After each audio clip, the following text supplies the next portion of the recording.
Okay, take it away, sir. Good afternoon, ladies and gentlemen. On behalf of the 637th Training Group Diversity and Inclusion Council's Black History Month planning team, welcome to DLIELC's first virtual African American Heritage Program kickoff presentation to celebrate Black History Month. Our theme for this year is the Black family, representation, identity, and diversity. Before we begin today's presentation, I'd like to draw your attention to the calendar of events that includes educational, exciting, and fun activities we have planned throughout the month, as well as daily Did You Know facts and contributors from African Americans over the centuries. There are also links to national events, lectures, cooking classes, video premieres, etc. We invite you to participate in all of the specially prepared activities, especially our culmination event on 26 February. Please remember to submit your video presentation to the team by 6 p.m. on 10 February. The more submissions, the better our montage will be. You won't be disappointed. And now to introduce this afternoon's special guest, here is Mr. Tom Lawrence. Good afternoon, ladies and gentlemen. And on behalf of the 637 Training, Diversity and Inclusion Council and Black History Month planning team, I would like to warmly welcome our two guest speakers, Andar Ma'at and Logic Allah, founders and co-owners of Melaneyes Media, an independently Black-owned and operated company. Andar and Logic, thank you again for joining us, and to audience members at DLI, thank you for joining us too. Andar and Logic are also filmmakers and have produced and directed the documentaries Walk on the River, A Black History of the Alamo City, and Walk on the River 2.0, The African Influence in San Antonio, Texas.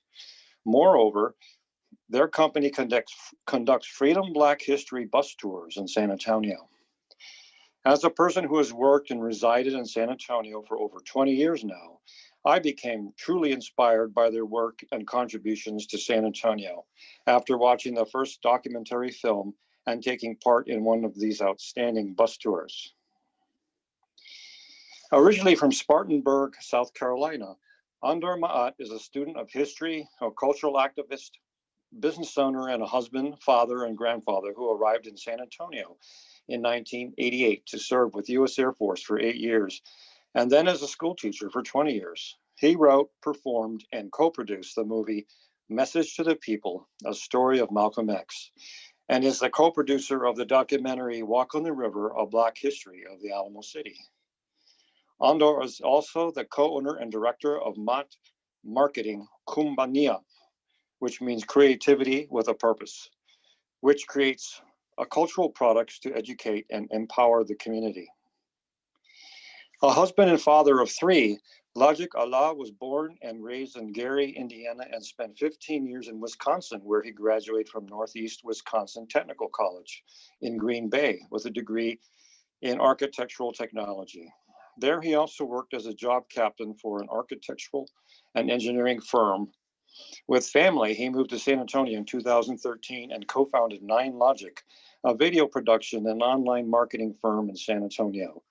Logic has co-directed and produced Message to the People, A Story of Malcolm X, which is an historical dramatization, and both of the Walk on the River documentaries. He is also author of the Amazon best-selling book, Muscle, I Must Hustle.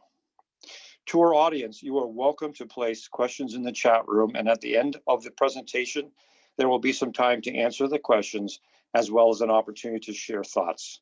So once again, all, you're in for a treat. Please welcome Andar Ma'at and Logic Allah. Well, peace and greetings, and thank you for that gracious introduction. We really appreciate it. It is our honor and pleasure to be here with you all this evening or this afternoon. I want to take the time to set up our slides. And so with that being said, I'll let my brother and partner introduce himself and get us going. Of course, like Brother Logic, greetings and peace. And of course, thank you for this opportunity to be with you on this, of course, great day in Black history. First, I want to thank Mr. Lawrence for the introduction and, of course, inviting us to be a part of the program. I know we had, and I don't know if Dr. Boyer is on, but thank him.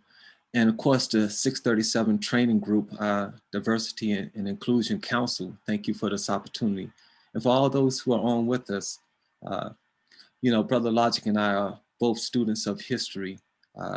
When much of our focus is on Black history, uncovering and sharing that information with our family, with our community, and with all those who are interested. So this is really a great opportunity for us to once again fulfill our mission, I think. Of course, this is Black History Month.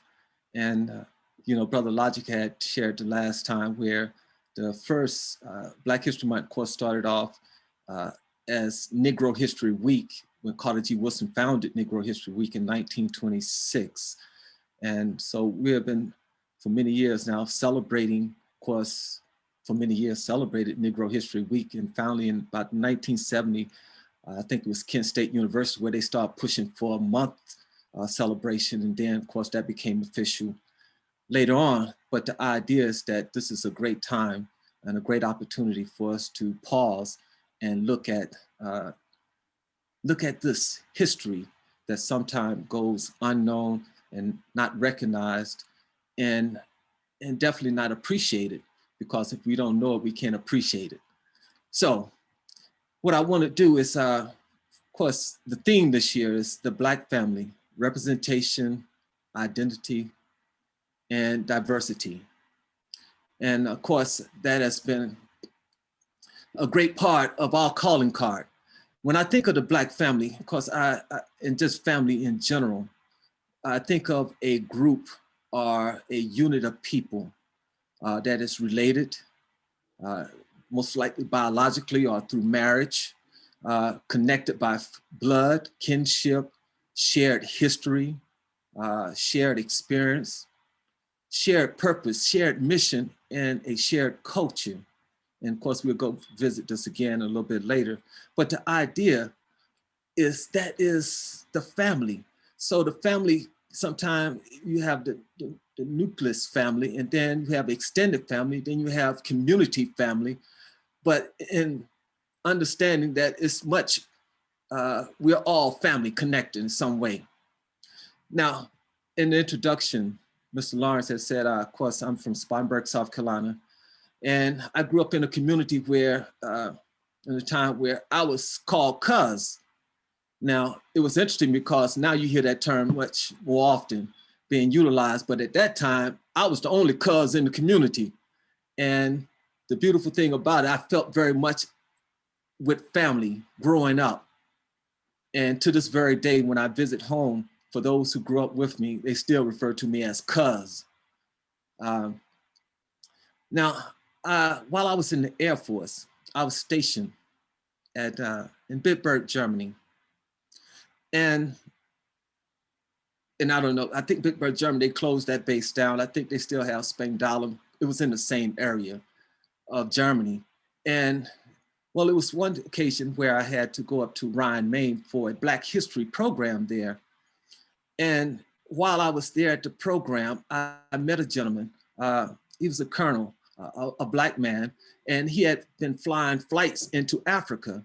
And as we was talking, he made the point of telling me that I looked like people he had met and seen in Senegal.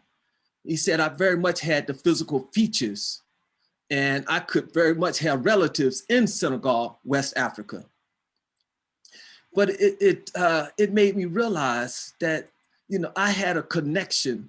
I have family here in America, but I very much have family in Africa, and very much could be biological family.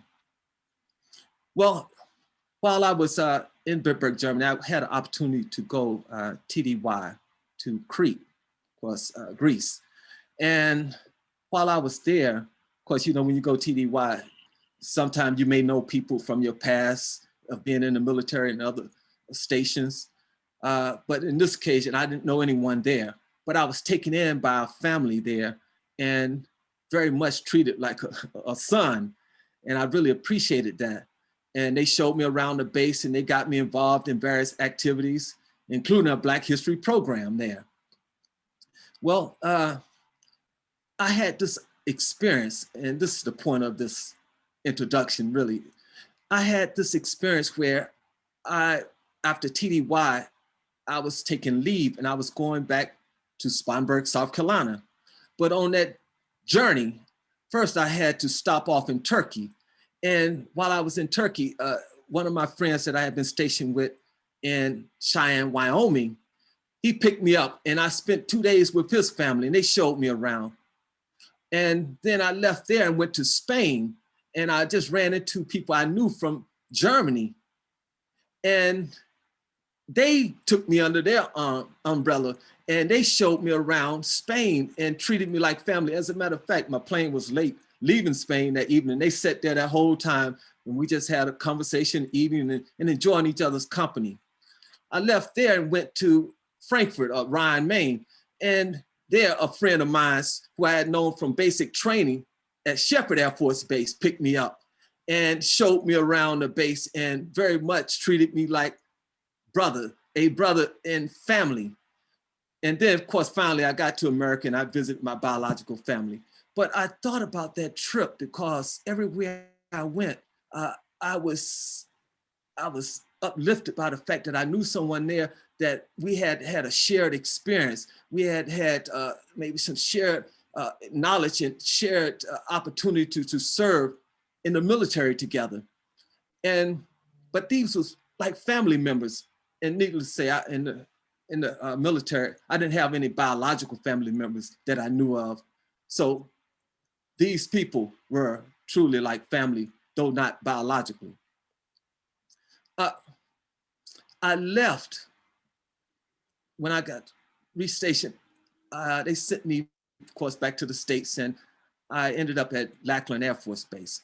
When I got to Lackland Air Force Base, I joined the Black History Committee and also became part of the Amigo program.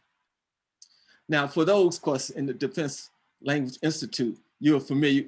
I don't know if they still have this program. It was a great program, so I hope they still have the program.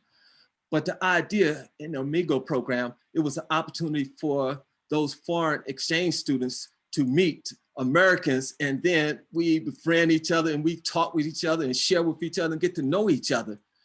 And I had joined the program because one of the things I wanted to focus on was meeting students from Africa. And of course, it was a great opportunity because I met students from Kenya and from Ghana and from Botswana. Well, the student I had met from Botswana, I took him to a program which at that time was off base, and it was a Black Family Day celebration out at Martin Luther King Park here in San Antonio. And at the event, there was drumming and dancing and just a family atmosphere. And I remember him saying that, Anda, this is like family. It reminds me of being at home. This is how we celebrate and come together. So the point is that it was the coming together of people to share each other, share experiences, share knowledge. And this was a part of that experience of building family. Now, but it also spoke to something else, and that was to what is called Pan-African. The Pan-African family are the unity of African people throughout the world. Because I had met these students and gotten to know a lot about Africa through conversations with them. And through my own studies, started to realize that we had a lot more in common than we have differences. And this really kind of set in motion what we do. We have an event actually for the past 5-6 years now. We've been having an event called the Pan-African Cultural Festival here in San Antonio. And at that event, we invite students and people just living here in San Antonio, because San Antonio has a nice population of African people, particularly from Cameroon and from Nigeria. So we invite them to come out to the program and share with us their cultural experience, their history, their way of life. And it's amazing as we listen and we have dialogue, the things we learn about each other, that we find that we have so much in common. It's like the reuniting of a family. And so I want to go from there and just say that, again, when I look at family, I think of people, a group of people, a unit that once again may have a biological relationship. We may have connection for an ancestral relationship. We may just be connected by marriage, but it's a connection that brings people together through shared experiences, shared knowledge, shared understanding, a shared culture. So, and when we think about, therefore, the original family, and I want to bring my brother in because I wanted to open up and kind of give that background of what I saw as family beyond just the biological family, but we're talking about the Black family and the Black identity. But brother, you know, when we talk about the original family and we really look at our history as a people, you know, kind of maybe share with us, you know, how you see the Black family and the original family. Indeed. Well, when I think about family and how I look at the word, you know, it's really talking about a group of people who share a common ancestry, who are descended from a particular bloodline or root. And when you look at it from that perspective, we are all related to some degree because in all actuality, we have all descended from the same root. The oldest human remains have been traced back to and have proven to have been found in Africa. So we know that Africa is the birthplace of civilization. So when you really think about family structure, relationships, and what we continually look at in society as a way to bond and relate to one another, it all really comes from the original people who were Black people, and therefore the original family was Black. So when we think about it, the structure for family, the means by which we communicate and relate to one another, has been laid out by Black people. One thing I don't think we often think about, but when you think about before, and even now, so when you think about traditions and how information has been passed down throughout the years and throughout the ages, how a mother relates to a son, how a father relates to a daughter, how a brother relates to a sister, this knowledge base, this information had been passed down from generation to generation and became a custom. Well, the foundation of those customs and traditions are Black people. So when you think about family, the original people started the original family. So ultimately, the original family is Black. With that being said, we have had a very special way to continue and maintain a mentality and a communal relationship, regardless to what we as a people have suffered through. We've always had a way to connect with one another, relate to one another, and to maintain a bond. I know in the last portion of our presentation, we spoke about how in the 60s and 70s, it became common for Black people to say brother and sister and really relate to one another in that fashion or manner. I know growing up, it was very common for people to come in to my household and refer to my mother as mother or mom. And so we've always been able to maintain that part of who we are because ultimately that is our original identity, came through the family and knowing our roots. Beautiful.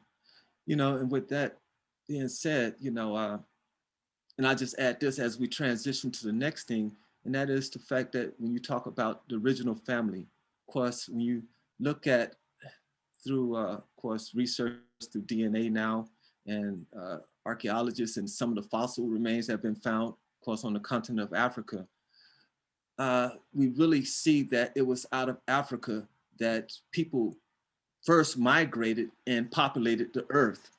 So basically, in that sense, there's not really these different races. If we really wanted to trace it back, there's one race, and that's the human race. And the origin of that human race, as you just pointed out, definitely is the Black family. Now, something else you just opened up, because we've held on to that, but it's been a serious challenge in the past 400 to 500 years. Because when we look at the enslavement, the period of enslavement of African people, we really saw an assault on the Black family. We saw, of course, the disconnect, disbursement, division among Black family created by outside forces. And of course, this has really been a challenge for Black people in the Black family over the past, like I say, 400 to 500, particularly even up to the present day. So I would like for you maybe just to kind of give your take on how this has maybe impacted us as trying to maintain this understanding that we are family. Indeed. Well, when you think about the enslavement period, and you really do, it's difficult sometimes for us to even imagine some of the brutal conditions that existed during that time frame. When you think about a people being taken from one land and brought to a land that was totally foreign to them, and not just being brought to a land that was foreign, but being stripped of everything that was essential to your identity. So when we were brought here, we were stripped of our language, we were stripped of our religion, any cultural identifying factors were taken from us and forced to be taken from us or stripped from us. Our language, our customs, our traditions, and also our family structure. Individuals who were related to us, we were taken from our homeland.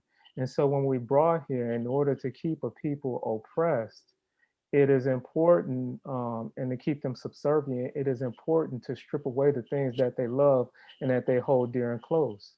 So mothers were taken from their children, fathers were taken from their daughters and sons and from their wives. And so the family was split up because people were literally being bought and sold as chattel property.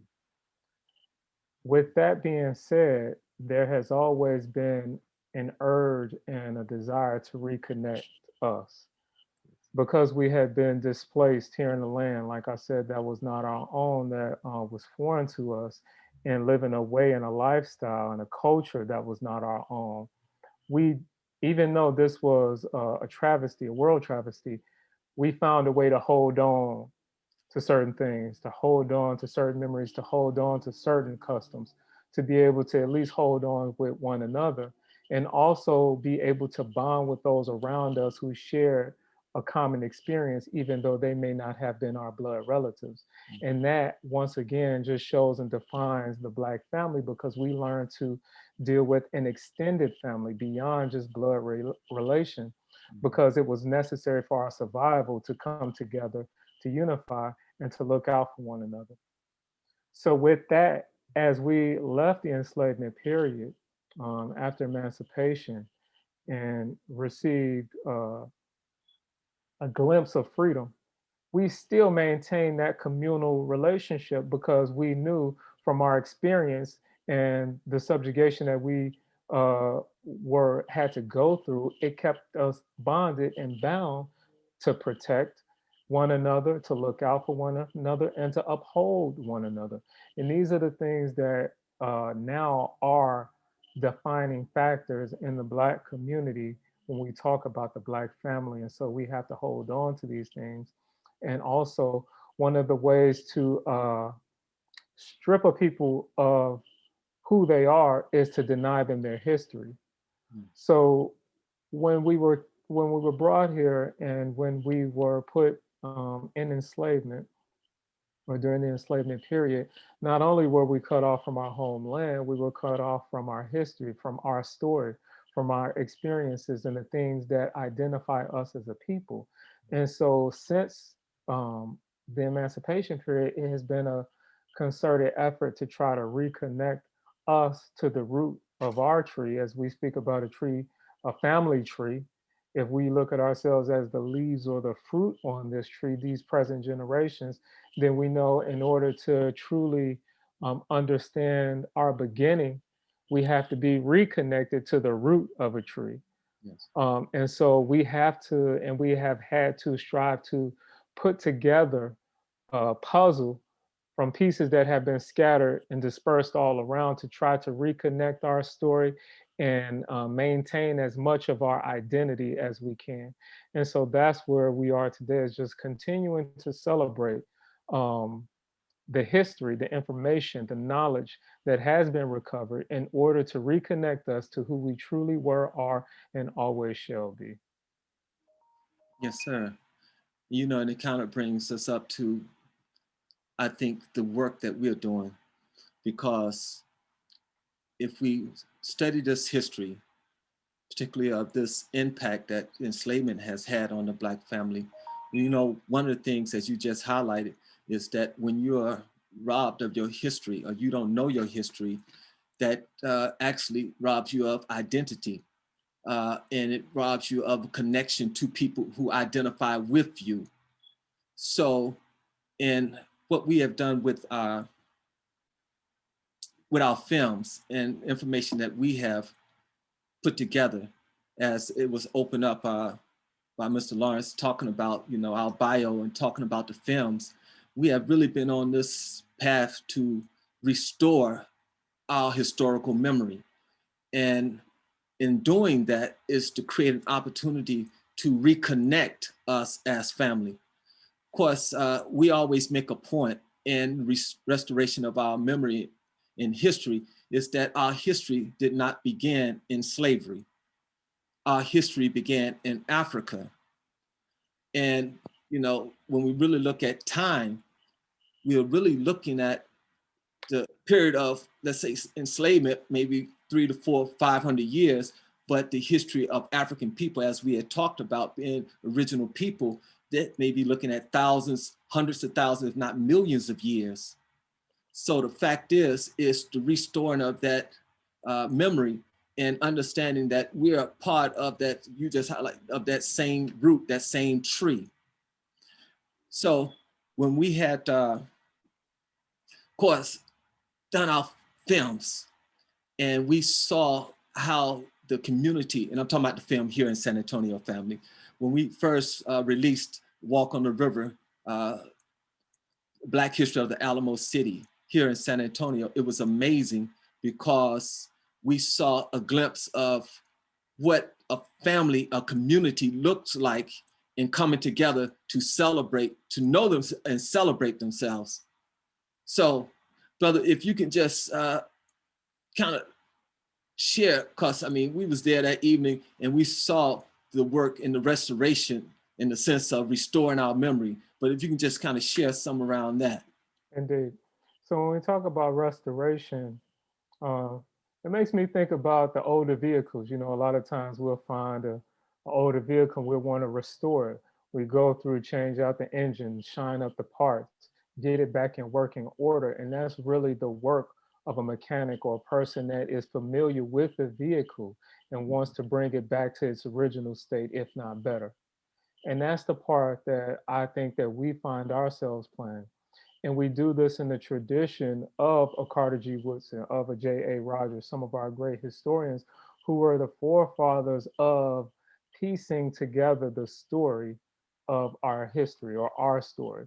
And so, you know, when we talk about Black History Month, I know Baba Andar spoke about it earlier. Carter G. Woodson started out in February of 1926 with what was then called Negro History Week. And just a little background story on Carter G. Woodson.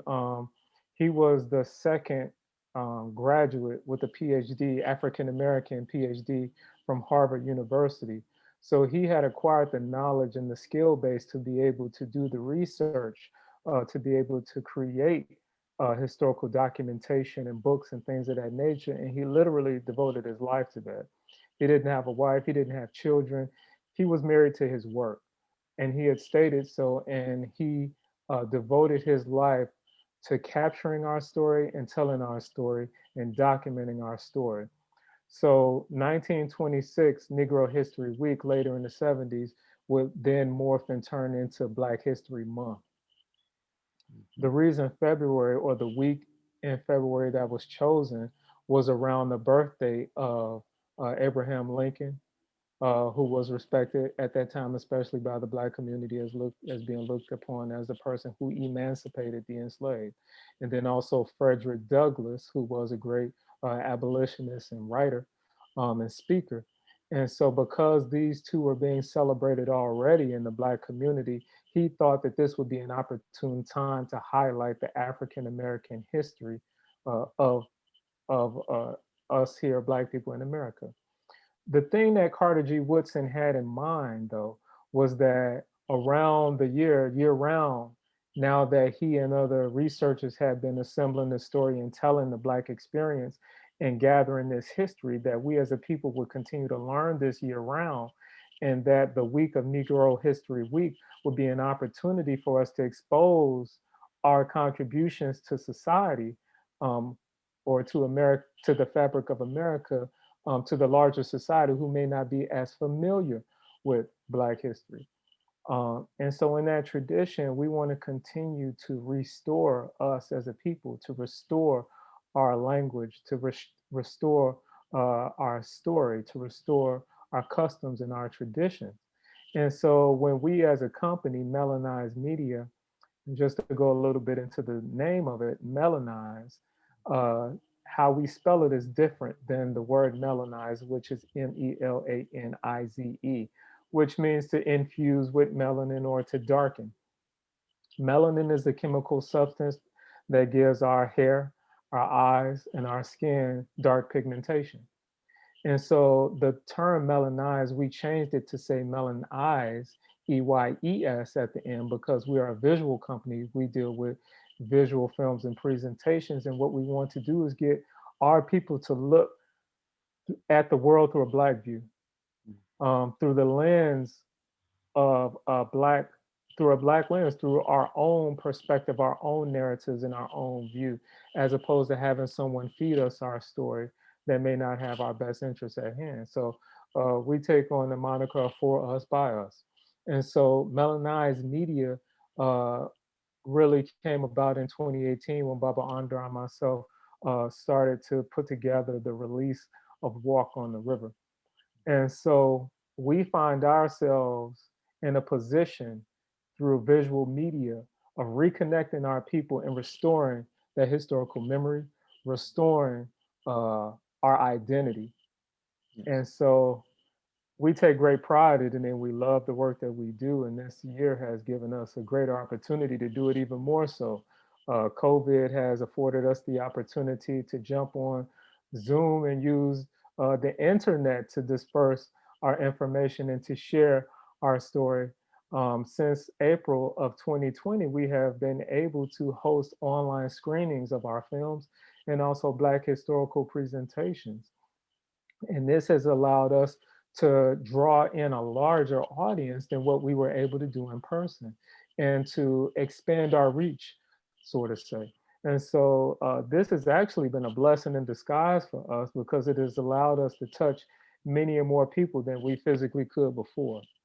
And so this image here, I want Baba Andar to speak to this. This is from one of our events that we hosted during December, which was a virtual Kwanzaa celebration, which was beautiful and went over really well. Yes. Well, family, and I don't know how many people on board are familiar with Kwanzaa, but Kwanzaa is an African-American, Pan-African cultural holiday. It's celebrated from December the 26th to January the 1st. It's very much rooted in the African tradition of harvest celebrations on the continent of Africa. Well, we were very uplifted to have this opportunity. Of course, as Brother Elijah was saying, things change. Normally we would have these celebrations in person here in San Antonio, but due to the circumstances with COVID, we had to go online. But this image reflects the idea that we had a celebration and we had people from all over the country and some people internationally join us for a week-long celebration of Kwanzaa. It was 1 hour an evening for 7 days, and we had over 100 people each evening. And the fact is that we had a family gathering. It was very empowering because as we played games, we shared information, and it felt like family as much as you can feel like family over the internet or online. But it was a wonderful experience, and people left there three things. One is having a better understanding of Kwanzaa, understanding the principles of Kwanzaa, which one is unity, and then having an understanding of how we can come together as a family online and share, again, build bonds, share relationship, and share identity. Because in the final analysis, what we was able to do is that we shared enough history and we started to reconnect with ourselves, because that's one of the main reasons for Kwanzaa, is to reconnect African Americans with the African history and heritage. And Kwanzaa is celebrated by over 30 million people worldwide. So you have people in Brazil celebrating Kwanzaa, people in England celebrating Kwanzaa, people in the Caribbean celebrating Kwanzaa, and on the continent, and of course here in America. But it's full circle because the idea is that through the work that we're doing, we're striving to share information, knowledge that is sometimes known and sometimes not known, many cases where we don't necessarily get the information in the public school. So it has been a challenge, but it's a rewarding challenge, because through the research and the things that we have uncovered, and it's a lot more to be uncovered, we are connecting, restoring and reconnecting our memory of who we were and who we are as a people. And this is a way you strengthen the Black family. So just to say that from that experience with Kwanzaa and the experience over the past year, we are seeing that we have, in our small way, contributing to the reconnecting and the strengthening of the Black family through proper representation, showing the true history of us as a people, through understanding our identity as a people, and respecting the diversity of us as a people. And all those things come together must come together in order for us to have a strong Black family and ultimately a strong nation. Absolutely. One thing I was just thinking as you were speaking, brother, you know, right now during Black History Month on our Facebook page, we are sharing biographies every day, very short 1-minute videos that highlight a person in our history.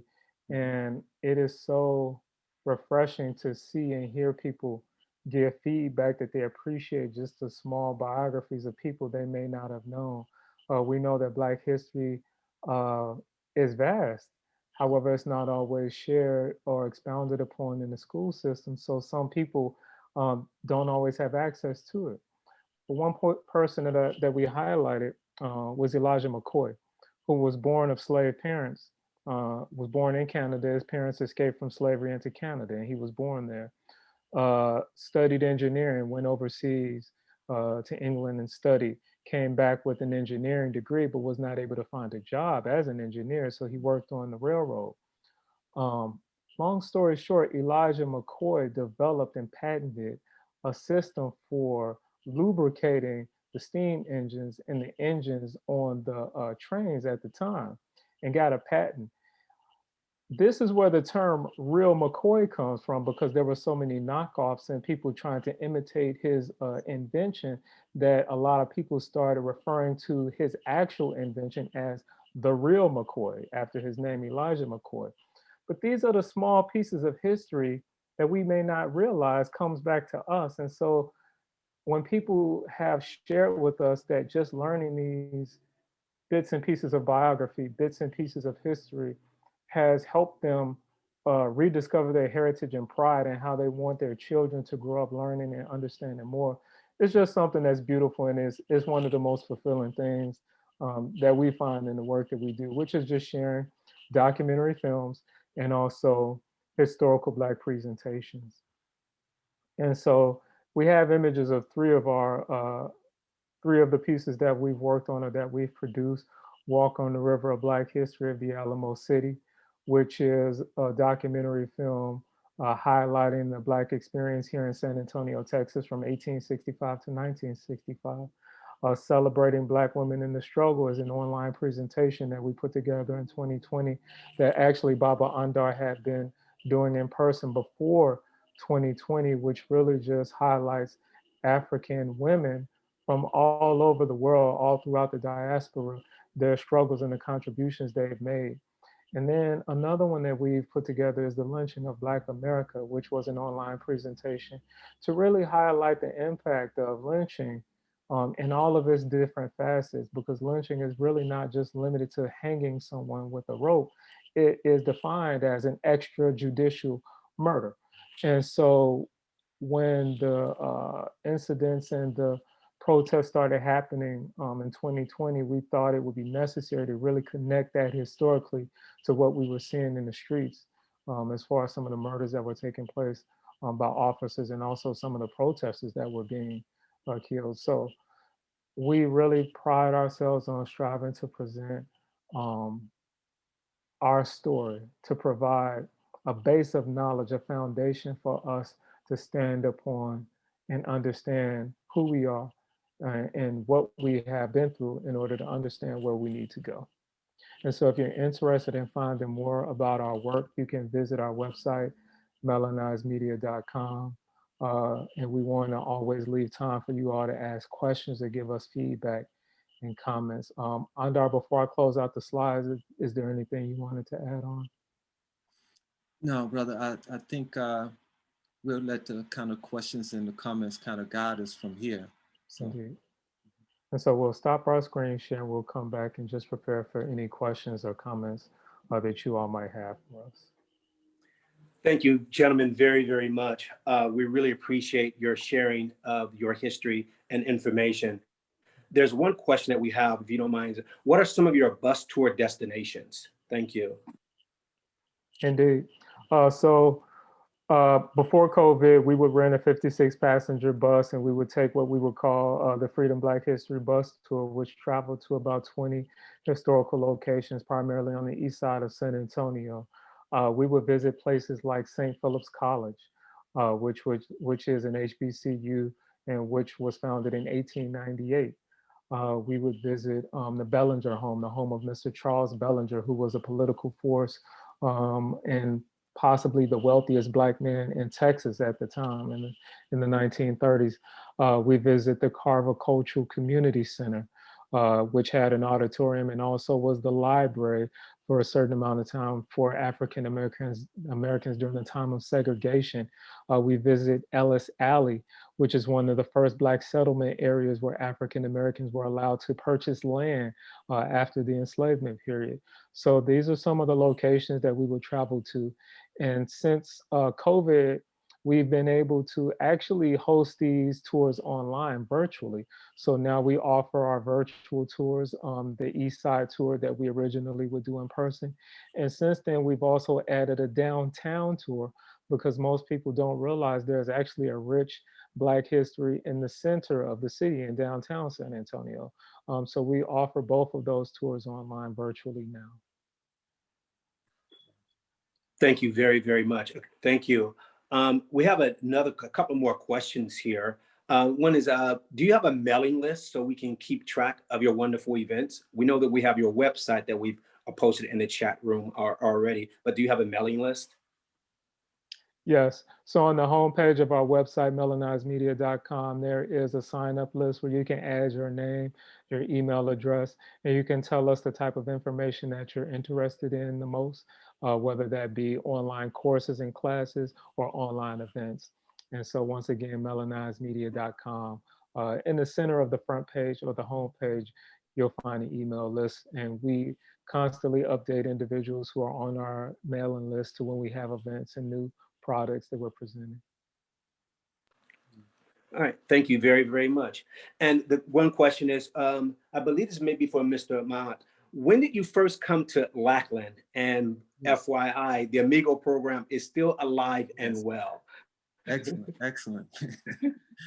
Yeah, I first arrived at Lackland Air Force Base September of 1988. Of course, I had spent, of course, 3 years in Germany. I was cold, and I wanted to get somewhere where it was warm. And they said, I can go to San Antonio. And I looked at the weather and I said, this is the place to be.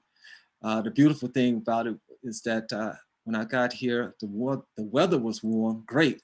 And I found even warmer are the people, you know, because I think sometimes warm weather bring out the best in us. So, and like I said, I did join the Amiga program and found it very uplifting to have that kind of program.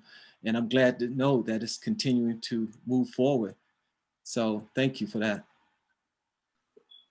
Awesome, thank you very much. A couple of more questions here. You mentioned your bus tour.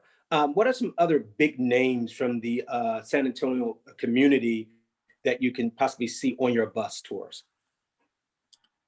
Yeah, well, when we say big names, you know, I think all of them kind of big, but the idea, I think, and Brother Logic had mentioned this the last time, of course, you have the Sutton family, the Percy Sutton. And I think you might have mentioned Miss Ella Austin, which Ella Austin Orphanage started here. And of course, now you have the Ella Austin Community Center. And of course, and I would say this, really, of course, we touch on a number of people on the tour, but I think the place to really get the information about the big names, people, really people that we highlight in the film, like Miss Myra Davis Hemmings, who was one of the original founders of the Delta Sigma Theta sorority. And of course, she was here in San Antonio, went to college at Howard University, graduated, returned here, and had a tremendous impact even on the development of film and in the theater here in San Antonio.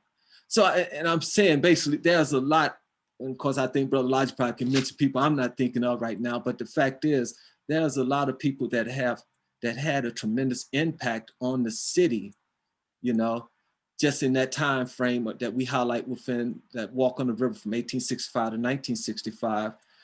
But, and we highlight these people also on the tour, particularly those who was in the, of course, in the surrounding areas of mainly the east side. My brother. Well, one person I know we mentioned last time was Percy Sutton, who was just a juggernaut in his own right. He was a Tuskegee Airman, came home from the war, enrolled in law school, became a lawyer. He was the attorney for Malcolm X, and just a very wise businessman. He also represented Sister Betty Shabazz after Malcolm's death. He went on to be the borough head of Manhattan for a while and started a business empire that included WBLS radio. Also, he was part of a group that had ownership of the famed Apollo Theater in Harlem at one particular point in time. And from what family members have shared with us, he's also the one who conceived the idea of the New York Marathon. So Percy Sutton in his own right. And like Baba Andar said, the Sutton family in general, just amazing family story. But if you ever want to learn more about Percy and the Sutton family, you could definitely learn so much more about them in Walk on the River. Thank you very, very much for that information. Another question, have you connected with the San Antonio African American Community Archive Museum?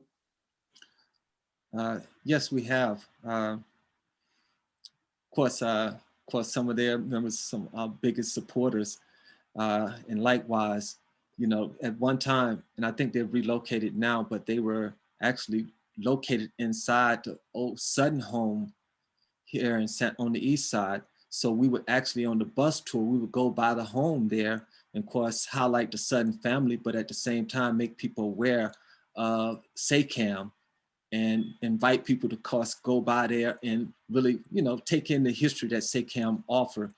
Actually, now I think they're in the process of relocating to La Villita, and they do have our film there. They carry where, you know, they sell the film, Walk on the River, both of our films there. So yes, we have I think very good relationship, very good communication with them, and very proud of the work that they're doing, you know, because we see it complements all of us, you know, what we are doing, what SACAM are doing, and other people in San Antonio are doing to raise up this history and, of course, share it with the larger city and larger community.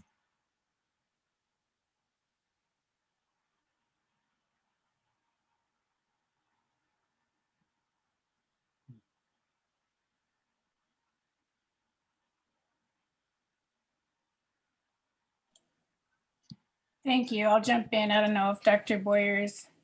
Yes. What are some, yeah, I got it. Thank you. And here's a question. What are some soul food options in San Antonio? My brother. You go ahead, Baba. Yeah, I think we had mentioned, of course, you have Mrs. Kitchen on East Commerce off of New Brunswick, East Commerce. You have Mrs. G on W.W. White Road. Of course, I think Brother Logic had mentioned Tony G's down on Hackberry. And it was another one, but Ms. Harper.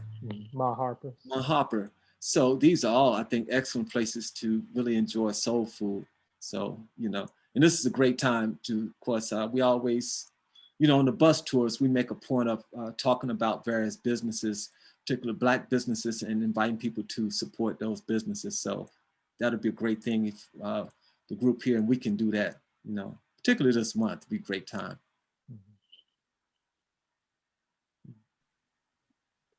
Thank you very, very much. We appreciate all of the information, and thank you very much for sharing.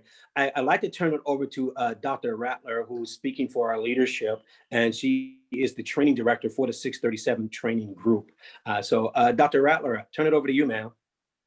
Thank you. Good afternoon, everyone. Good afternoon, gentlemen. I wanted to take a moment on behalf of DLI's leadership to say thank you, not only for taking the time to speak with us today, but sharing parts of your story. We learn through storytelling, and we have a lot of that at DLI in a wonderful way. You've added to our repertoire of what we can do and how we can grow collectively. And I just want to say on behalf of our leadership, we appreciate you. Thank you for taking a moment and making the time for us today. Thank you. Indeed, our pleasure. Thank you. I'd also like to give a shout out to First Sergeant Master Sergeant Mason for attending here. Thank you very much for attending. Well, we've had a lot of information. I understand that you are having a showing really soon. I think that's also has been posted in the chat room with the links to your website, and we have the information. So again, I do want to remind all of our DLI staff that to remember to submit videos for our culmination event. So as we tell our stories, we talk about what family means to us. You know, and again, everyone, thank you very much. Let's give them a round of applause.